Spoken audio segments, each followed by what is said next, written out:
Bismillahirrahmanirrahim. Assalamualaikum warahmatullahi wabarakatuh. Pemirsa channel YouTube MZT Malang Raya, alhamdulillah kembali kita di kajian kisah sahabat baginda Nabi Muhammad SAW. Pada playlistnya kita masih berada pada kisah Abdullah bin Abbas radhiyallahu anhuma wa ardhahuma, di mana di video sebelumnya kita melihat bersama-sama mempelajari bagaimana kecerdasan Abdullah bin Abbas menyatukan dua kelompok yang berseteru, bertikai, dua kelompok besar dari kelompok Sayyidina Ali bin Abi Thalib dan kelompok Sayyidina Muawiyah. Kemudian bagaimana kisah beliau saat menjadi seorang penuntut ilmu, seorang santri, seorang pelajar yang begitu memuliakan guru-gurunya. Dan kita juga melihat bagaimana kisah beliau tatkala menjadi seorang alim, sudah menjadi seorang ulama, sudah menjadi seorang guru, bagaimana beliau membesarkan hati para murid-muridnya dan mereka orang-orang yang belajar kepada beliau. Di sisi lain, seperti yang kita sampaikan pada akhir video yang sebelum ini, bahwasanya Ghada Ibnu Abbas bifadli ilmihi wa fiqhihi mustasyaran lil khilafatir rasyidah ala raghmi min hadatsati sinnihi. Sayyidina Abdullah bin Abbas dengan usianya yang masih muda, beliau terhitung masih muda, namun beliau sudah menjadi salah satu mustasyar, orang yang dimintai saran dan masukannya, yang menjadi salah satu dewan syura bagi khalifah Amirul Mukminin, yaitu dimulai dari Sayyidina Umar bin Khattab dan Sayyidina Utsman bin Affan, juga Sayyidina Ali bin Abi Thalib. Maka salah satu di antara kisah yang begitu luar biasa menjadi bukti daripada kecerdasan dan keluasan wawasan dari Abdullah bin Abbas. Fakana idza arada li Umar bin Al-Khattab amrun wajahathu mu'dilatun da'a jillatas sahabah wa da'amahum Abdullah bin Abbas. Sayyidina Umar bin Khattab, jikalau beliau dihadapkan dengan sebuah masalah yang sangat rumit, masalah yang besar yang tidak bisa beliau selesaikan sendiri, maka beliau menghadirkan banyak sahabat, pembesar sahabat, sesepuh sahabat yang sudah banyak makan asam garam kehidupan. Dan salah satu di antaranya beliau juga memanggil da'amahum Abdullah bin Abbas. Beliau juga memanggil pemuda yang begitu cerdas dan wawasan luas, Abdullah bin Abbas. Faidha hadara, tatkala Abdullah bin Abbas hadir dan datang dalam rapat dan perkumpulan tersebut, dalam musyawarah tersebut, maka Sayyidina Umar memuliakan beliau. Mendudukkan dengan posisi yang sama, dan Sayyidina Abdullah bin Umar pun turun dari singgasananya, memuliakan pemuda yang begitu luas ilmunya, seorang pemuda yang alim. Mereka yang tua menghormati mereka yang muda karena ilmunya, dan mereka yang muda meskipun alim tetap menghormati mereka karena mereka lebih tua. Wa qala lahu laqad a'dala alaina amrun anta lahu wa li amsalihi. Aku telah dihadapkan dengan permasalahan yang sangat rumit, sangat besar, yang hanya bisa diselesaikan dengan orang-orang yang berwawasan luas seperti engkau dan orang-orang sepertimu, wahai Abdullah bin Abbas, ucap dari Sayyidina Umar. Dan sehingga Sayyidina Umar bin Khattab pun pernah suatu saat dicela karena dalam sebuah event yang begitu luar biasa, momen yang begitu menggentarkan, momen yang begitu mengguncangkan ketenangan kaum muslimin, momen yang genting seperti ini, beliau menghadirkan pemuda yang seperti Abdullah bin Abbas, tidak menghadirkan orang-orang yang sudah senior, pemimpin-pemimpin yang sudah jauh senior dari Abdullah bin Abbas. Maka Sayyidina Umar dicaci, kenapa engkau menghadirkan pemuda seperti Abdullah bin Abbas ini? Dia ikut dalam sesi musyawarah dari rapat yang luar biasa ini.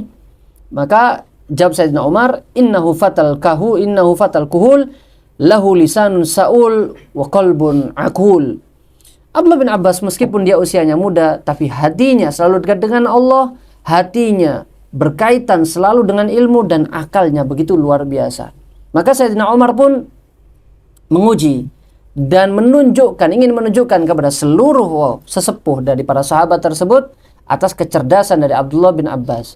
Rasulullah Shallallahu Alaihi Wasallam pernah diturunkan ayat Al-Fath. Idza jaa nasrullahi wal fath wa ra'aitan nasa yadkhuluna fi dinillahi afwaja fasabbih bihamdi rabbika wastaghfir innahu kana tawwaba. Surat Al-Fath. Maka Sayyidina Umar bertanya kepada para sahabat yang lainnya, tentang apa ayat ataupun surat Al-Fath ini diturunkan oleh Allah Subhanahu wa taala. Maka hampir seluruh sahabat yang ada pada saat itu mengatakan ini adalah isyarat dari Allah Subhanahu wa taala. Kabar gembira atau bisyarah dari Allah Subhanahu wa taala kepada Rasulullah dan kepada kita para sahabatnya bahwasannya Allah Subhanahu wa taala telah membebaskan kota Mekah tanpa peperangan. Idza jaa nasrullahi wal fath. Pertolongan dari Allah Subhanahu wa taala diturunkan, wal fath, dan kota Mekah akan dibuka dan dibebaskan tanpa pertumpahan darah sedikit pun. Idza jaa nasrullahi wal fath wa ra'aitan nasa yadkhuluna fi dinillahi afwaja. Maka banyak orang berbondong-bondong masuk ke dalam agama Islam. Tentu Sayyidina Umar sepakat dengan jawaban dari mayoritas sahabat tersebut.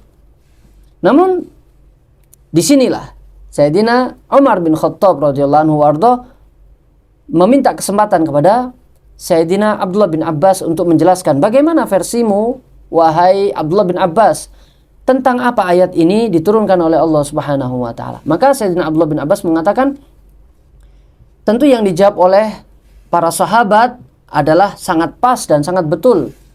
Namun tersirat pada ayat surat yang diturunkan oleh Allah Subhanahu wa taala di surat Al-Fatih ini ada pesan tersirat yang disampaikan oleh Allah Subhanahu wa taala bahwasannya sudah dekatlah ajal baginda Nabi Muhammad sallallahu alaihi wasallam. Bagaimana bisa begitu?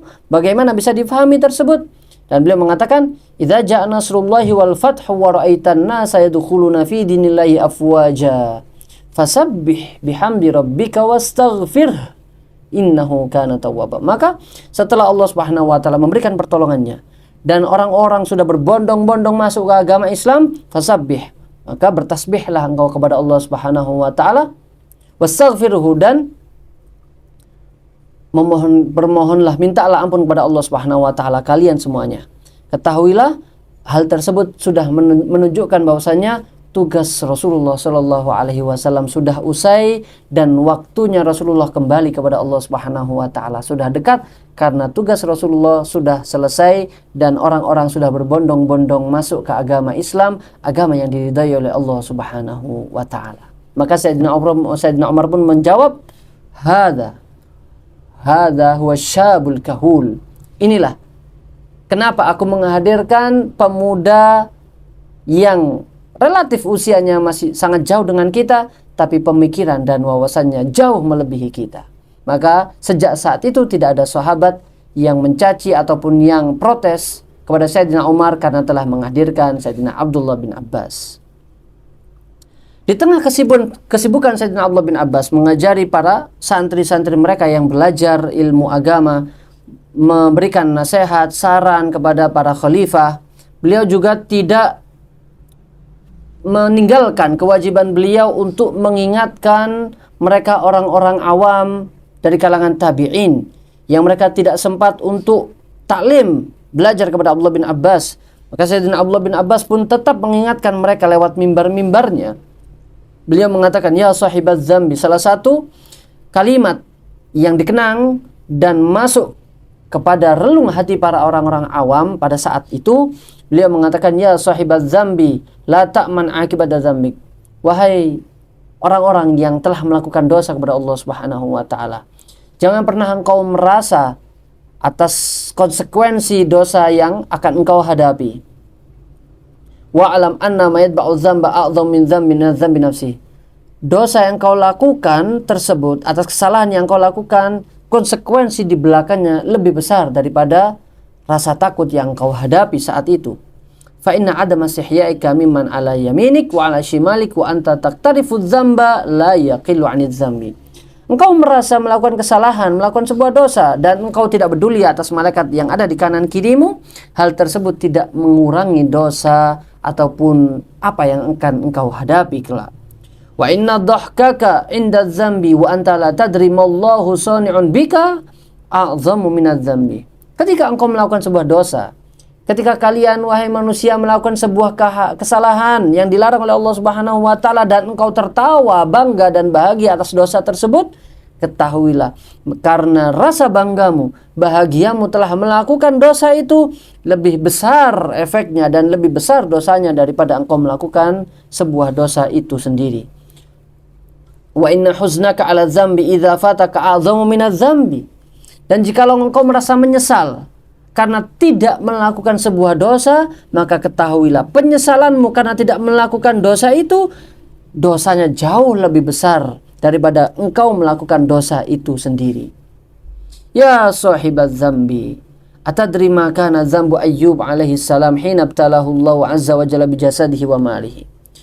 Wahai kalian yang hendak melakukan dosa, tahukah kalian kesalahan yang telah diperbuat oleh Nabi Ayyub ala nabina wa alaihi salam tatkala Allah Subhanahu wa taala mengujinya dengan sakit, dengan diambil semua hartanya, diambil kesehatannya, karena beliau Nabi Ayyub telah melakukan sebuah kesalahan. Ista'ana bihi miskinun liyadfa'ani zulma falam yu'inhu. Karena beliau dimintai pertolongan oleh seorang yang membutuhkan pertolongan atas kezaliman orang lain, tetapi Nabi Ayyub tidak memberikan pertolongan kepada orang tersebut untuk melawan kezaliman orang lain terhadap dirinya. Maka Sayyidina Abdullah bin Abbas pun bukan termasuk orang yang hanya mampu berucap untuk melakukan sesuatu tapi beliau tidak melakukannya, dan melarang atas sesuatu tapi beliau sendiri melakukan larangan tersebut. Beliau bukan orang yang seperti itu. Maka diriwayatkan oleh salah satu tabi'in, yaitu Abdullah ibnu Mulaikah, beliau mengatakan, aku adalah saksi daripada orang yang memberikan kesaksian Abdullah bin Abbas adalah seorang alim juga seorang amil, orang yang mengamalkan atas apa yang beliau ucapkan dari ilmu-ilmunya. Fakunna idza nazalna manzilan qama syatral lail wan nasu niyam min shiddati ta'ab. Beliau pernah suatu saat tatkala melakukan safar bersama rombongan murid-murid beliau, dan kami tinggal di suatu tempat bermalam di situ, maka beliau tidak pernah, aku menyaksikan bahwasanya beliau tidak pernah meninggalkan sholat malamnya dan munajat pada Allah Subhanahu wa taala di setiap malamnya. Sehingga di setiap malamnya beliau bermunajat, sholat kepada Allah Subhanahu wa taala, membaca ayat-ayat Al-Qur'an, dan beliau tatkala sampai pada ayat waja'at sakratul mauti bil haqqi dzalika ma kunta minhu tahid, di dalam surat Qaf ayat yang ke-19, beliau mengulang-ulang ayat tersebut. Beliau mengulang-ulang ayat tersebut yang mana artinya, dan datanglah sakaratul maut yang sebenar-benarnya, itulah yang kamu selalu, kalian wahai manusia, menghindar untuk lari dari sakaratul maut tersebut. Beliau mengulang-ulang ayat tersebut sambil berguyur deras linangan air mata beliau. Wa hasbunallahu wa ni'mal wakil, ni'mal maula wa ni'man nasir. Sehingga itulah yang diceritakan oleh para tabi'in yang didapati dari seorang alim yang begitu dalam mengamalkan ilmu-ilmunya dan apa yang beliau ucapkan. Sehingga untuk menutup kisah Abdullah bin Abbas, beliau meskipun tidak memiliki gelar ataupun kedudukan di pemerintahan, kekuasaan, namun ini bisa dibuktikan bahwasanya mereka orang yang memiliki ilmu, mereka yang memiliki kedalaman wawasan yang diberikan oleh Allah Subhanahu wa taala, jauh lebih dimuliakan oleh Allah Subhanahu wa taala daripada mereka yang memiliki gelar dan kedudukan dan jabatan di dunia, lebih-lebih di alam akhirat. Tatkala di suatu tahun diceritakan oleh dalam kisah kitab ini, Syekh Abdurrahman Rafat Basya menceritakan bahwasanya tatkala di suatu tahun Abdullah bin Abbas berangkat haji dari kota Madinah menuju kota Mekah, begitu pula berbarengan dengan tahun di mana khalifah, presiden, pemimpin Sayyidina Muawiyah ibn Abi Sufyan yang menjadi presiden saat itu berangkat haji. Para tabi'in menyaksikan rombongan Abdullah bin Abbas jauh berpuluh-puluh kali lipat lebih banyak daripada rombongan Sayyidina Muawiyah bin Abi Sufyan. Ini menunjukkan meskipun jabatannya adalah seorang presiden, pemimpin seluruh kaum dari segi jabatan dan kepemimpinan, tetapi mereka orang-orang yang berilmu, memiliki kedalaman ilmu yang mereka dikaruniakan oleh Allah Subhanahu wa taala jauh lebih mulia berpuluh-puluh kali lipat di sisi Allah Subhanahu wa taala.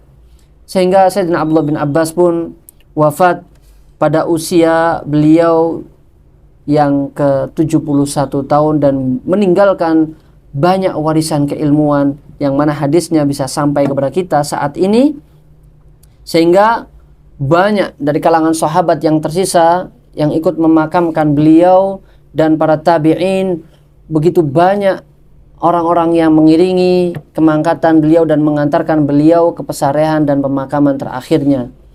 Dan tatkala jasad beliau sudah dimakamkan, para sahabat pun menumpuk ataupun meletakkan tanah di atas makam beliau. Terdengarlah dari banyak orang-orang yang saat itu takziah melayat di pemakaman Sayyidina Abdullah bin Abbas, seorang yang membaca yang tidak diketahui dari mana asal suaranya, bacaan ayat ya ayyatuhan nafsul mutmainnah irji'i ila rabbiki radiyatan mardiyah fadkhuli fi ibadi wadkhuli jannati. Yang artinya, hai jiwa yang tenang, kembalilah kepada Tuhanmu dengan hati yang puas lagi diridhoinya, maka masukkanlah ke dalam surganya Allah Subhanahu wa taala dan masuklah ke dalam surgaku wahai orang-orang yang aku ridhoi. Maka inilah yang menjadi adat sampai saat kita mungkin di beberapa tempat ketika ada orang meninggal ataupun bacaan doa tahlil diiringi dengan ditutup dengan ayat tersebut. Mudah-mudahan Allah Subhanahu wa taala memberikan kita keberkahan, keluasan wawasan daripada lautan ilmu yang dimiliki turjumanul Quran, yaitu Sayyidina Abdullah bin Abbas, dan mudah-mudahan kita semuanya bisa meneladani akhlak beliau dan mendapatkan, meniru bagaimana apa yang didapatkan dan diberikan oleh Allah Subhanahu wa taala titipan ilmunya kepada Sayyidina Abdullah bin Abbas. Mudah-mudahan anak-anak kita, keluarga kita diberikan keberkahan ilmu dan keberkahan dari seluruh apa yang diberikan kenikmatan dari Allah Subhanahu wa taala. Allahumma sa'ana la tuklan. Assalamualaikum warahmatullahi wabarakatuh.